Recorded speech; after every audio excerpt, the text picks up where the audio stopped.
In the midst of the ongoing Israel-Hamas conflict, efforts for a ceasefire appear to have yielded little progress as the Israeli military claims to have divided the Gaza Strip.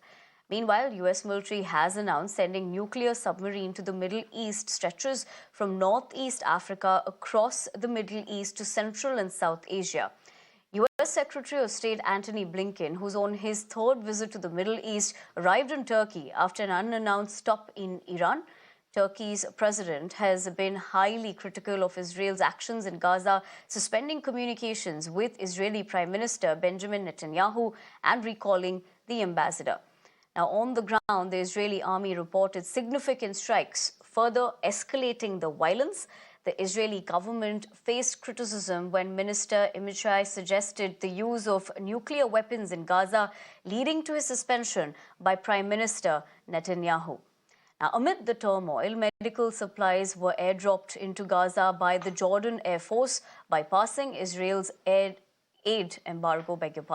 The situation in the region remains volatile, while the international community is striving to find a path to peace.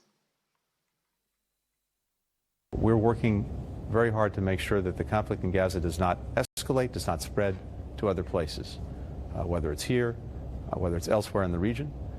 This is the very vital and urgent work of American diplomacy. Israel's raised important questions about how humanitarian pauses would work.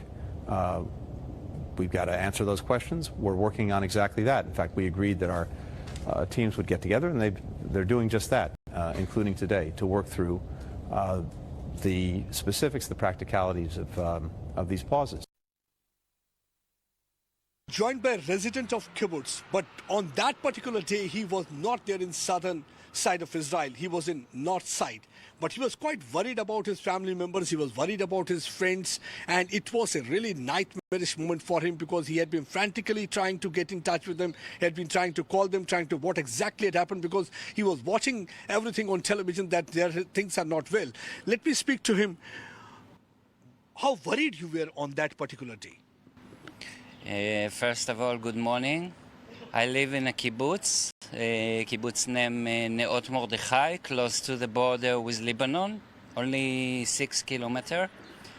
And 3 weeks ago, when I wake up and I start to hear about the attack of Hamas in the south, I was very worried about my friends who live in some of the kibbutzim on the south.